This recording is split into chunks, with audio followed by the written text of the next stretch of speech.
السلام علیکم ورحمۃ اللہ وبرکاتہ۔ امید کرتا ہوں سب احباب خیریت سے ہوں گے۔ آج ہم جس موضوع پر گفتگو کریں گے وہ ہے اصحاب بدر کے فضائل۔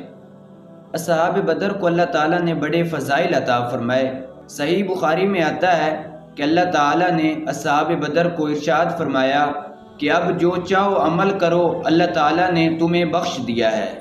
اور مسند امام احمد بن حنبل میں آتا ہے کہ اللہ تعالیٰ غزوہ بدر اور حدیبیہ میں حاضر ہونے والوں کو آگ میں داخل نہیں کرے گا۔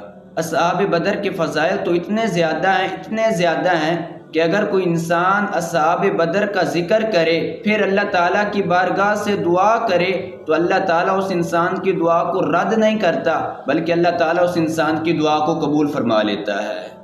اصحاب بدر کے فضائل تو اتنے زیادہ ہیں کہ علماء فرماتے ہیں کہ بعض لوگ اصحاب بدر کے ناموں کی برکت سے اللہ تعالیٰ نے انہیں ولایت کے مقام پر فیضیاب فرما دیا ہے۔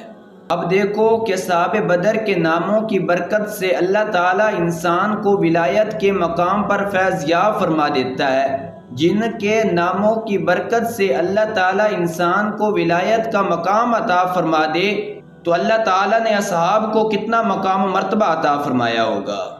ایک آدمی تھا، وہ حج پر جانے لگا، تو حج پر جانے سے پہلے اس نے ایک کاغذ لیا، اس کاغذ پر اصحاب بدر کے نام لکھ کر اپنے دروازے کے پاس رکھ کر حج کرنے کے لیے چلا گیا۔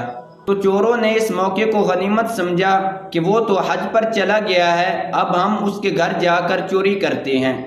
تو جب وہ اس کے دروازے کے پاس آئے تو اندر ہتھیار چلنے کی آوازیں آنے لگی، تو وہ دوڑتے ہوئے واپس چلے گئے۔ پھر دوسرے دن آئے تو دوسرے دن بھی ایسا ہی ہوا کہ اندر سے ہتھیار چلنے کی آوازیں آنے لگی، تو وہ پھر واپس چلے گئے۔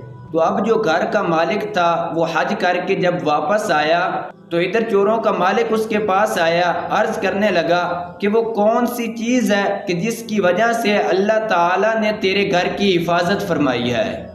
وہ جو گھر کا مالک تھا وہ کہنے لگا کہ میں نے ایک ورقے پر آیت الکرسی لکھی تھی اور غزوہ بدر والوں کے نام لکھے تھے، بس اس کی برکت سے اللہ تعالیٰ نے میرے گھر کو چوری سے محفوظ فرما دیا ہے۔